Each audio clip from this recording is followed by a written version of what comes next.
Good morning, everyone, and welcome to A Moment of Hope with Upward Transitions. We're so excited that you joined us today. We're happy to bring back someone that we talked to about a year ago at City Care Night Shelter, and we have our special guest, Ian Apfelbaum, with us today, and I'm going to bring him on. Hi, Ian. Hi.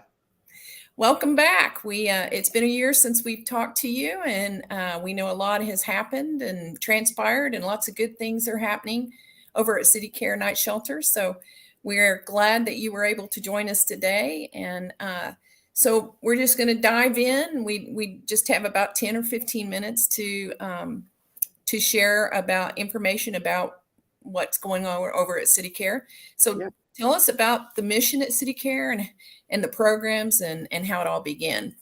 Okay. Yeah. So City Care, we do a lot of different things at this point. City Care's mission really is to exist to do work that few others are willing to do, and um, th- that has developed into quite a few different things over the last few years. City Care started in 1996. Larry and Maisie Bross, who were a couple that almost experienced homelessness in the early 90s. Started City Care as an organization that was originally just serving a meal once a week through Frontline Church, where they were inviting members of our community, including those unhoused individuals, to the church for a meal. And then right after the Oklahoma City bombing, a lot of the transitional living that was available in Oklahoma City was ruined because of the bombing. And City Care said, you know what, it's going to take years before the city can recover from this. And I think that, or they thought that they would be able to fill that need. That kind of started the first official brick and mortar facility for City Care, the Pershing Center, which is a 60-unit permanent supportive housing facility that used to be transitional living, but is now permanent supportive housing. That is just next door to the night shelter.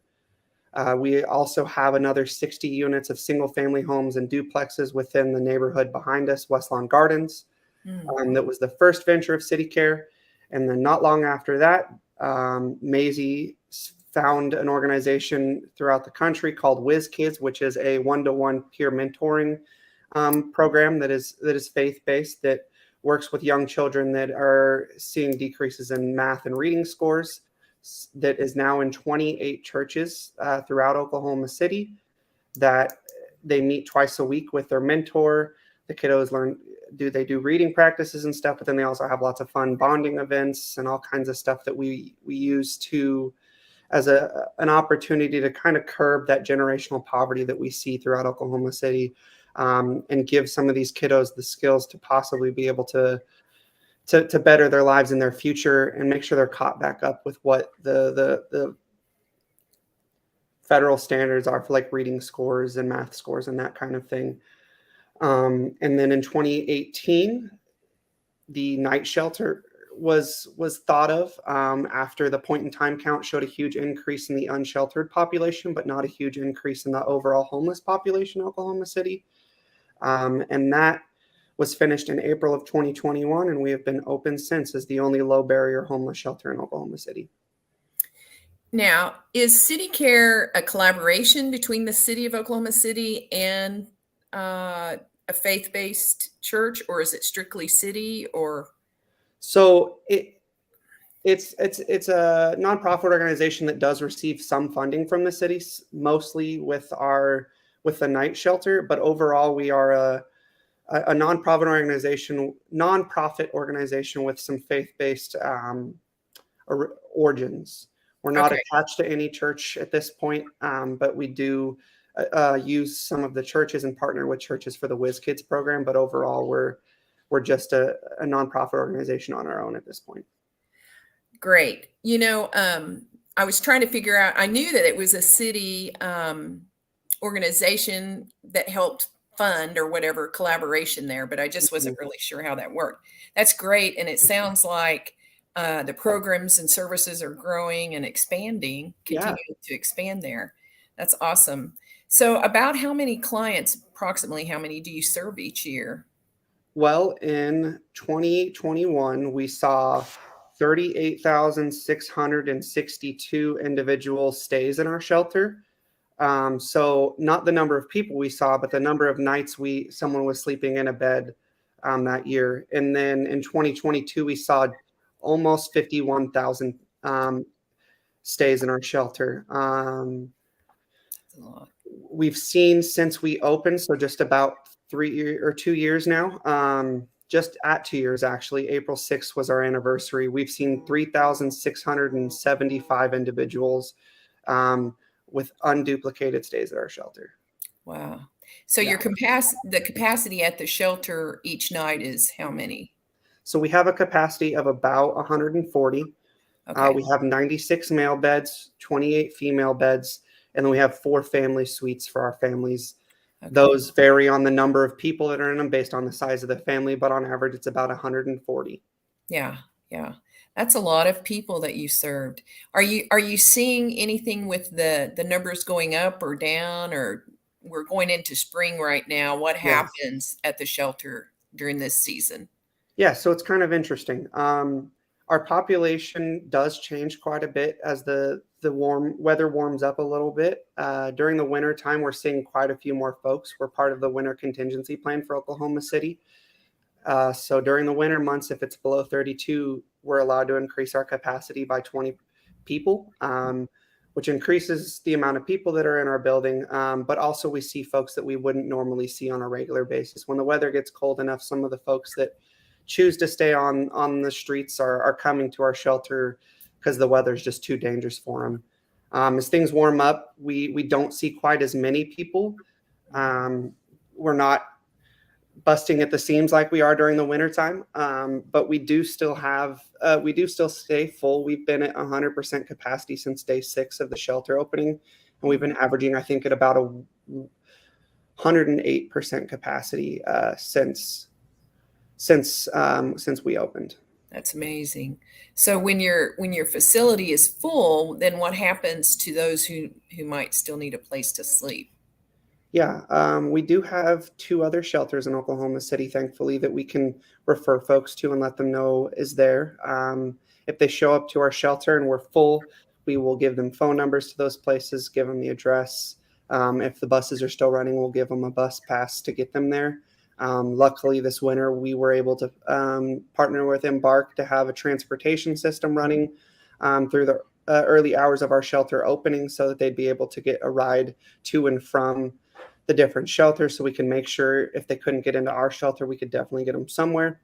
But as the weather warms up, sadly, it looks like a lot of times folks choose to just go ahead and sleep on the streets rather than stay in our shelter. We do our best to refer them to other shelters, but they don't always take advantage of that opportunity. Sometimes that's due to the fact that they don't qualify to get into those shelters, or those programs are also full. So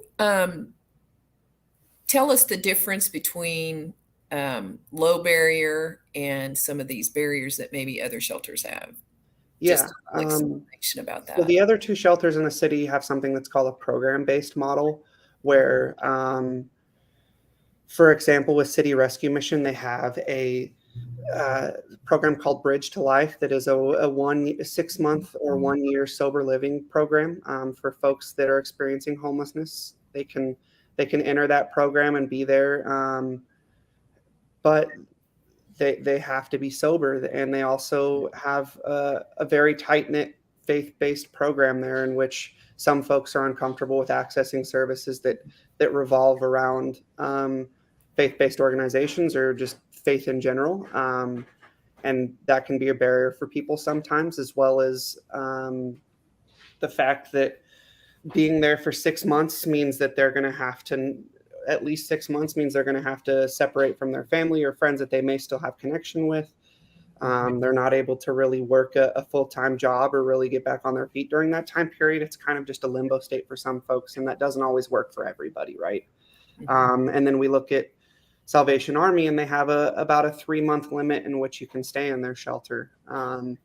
And eventually, for some folks, that time runs out and they're still experiencing homelessness and they can't go back for a period of time. And our shelter is their only option. for our shelter as being low barrier, what that means is we've done everything we can to remove any barrier that could exist. If it's the fact that they have a pet, we have a pet hotel that they're able to come and put their pet in for the night. They've got a kennel. We're going to provide everything from the food to water to the vet that shows up twice a month to take care of any vaccinations that are needed. We provide flea and tick medicine, all that kind of stuff for them so that their pets have everything they need, and there's no reason they wouldn't want to come in and access all the things that we have for them and their pet. We also don't have any requirements for sobriety. There's no requirements for ID. There's no background check. Trying to think what else. We also have long-term storage available for our guests, so they're able to hold on to some of their belongings inside the building, so they don't have to worry about taking it with them. A lot of shelters require them to just bring in like a backpack, and that's sometimes pretty unrealistic for the amount of things people own, even when they are experiencing homelessness. So yeah, we've done everything we can to remove those barriers. People can come into our building inebriated, whether that's drunk or high, and we're not going to question that. They can come in with severe mental health issues, and we're going to work with them as best that we can. We do everything we can to make sure that the answer is always yes for coming in the doors of our shelter and accessing our resources. That's wonderful. Yeah, I took a tour of your facility and was really impressed with everything that you have to offer the homeless population that's in Oklahoma City. Yeah, well, thank you. We're really, really proud of that space, and it's a model for a lot of other shelters and cities throughout the country. They ask us for advice on what we've done, and it's cool to see that we've done something well enough that we're getting recognized and asked questions on how to replicate it. So yeah, that's awesome. That's wonderful. So when you look at the cycle of poverty, the clients, I don't know, and do you have case managers there that are there? If somebody wants a case manager, they can ask for one, right? Yeah. So that's where you kind of get to know some of the history, I guess, of the clients that you're serving. Yeah. The cycle of poverty, we know that it's multi-layered and there's a myriad of reasons why people become homeless. But what do you see as the most contributing factor of the people that come through your facility? I think a term that I like to use that I've kind of stolen from Mobile Loaves and Fishes out of Austin, Texas, is that homelessness is a sudden and catastrophic loss of family. When we look at the individuals that are experiencing homelessness, especially in our shelter, we tend to serve our unsheltered population. And those folks are usually been experiencing homelessness for a longer period of time than most folks. And we see, for the most part, what it is that they've lost all of their resources and connections with family and friends that could have been their support group, whether that's deaths in the family or they've broken those relationships or that the family themselves have broken the relationships with that person themselves. Whatever it is, most often it comes down to there's nowhere for them to, when they do fall, there's nowhere for them to land or no one to help them right back up on their feet. I know that if I was getting in a pickle, I could rely on my mother and give her a call and say, "Hey, Mom, I'm really needing help right now." And sometimes people just lose that ability to do so. I could move back home, and they're often not able to. And I think that especially when people are coming out of poverty as a young adult, it's difficult to break that barrier of still existing in that space. Mm-hmm. And we see all the time, we have families that show up with grandma, mom, and the kiddos to our shelter that are all experiencing homelessness and all struggling to make it through this issue.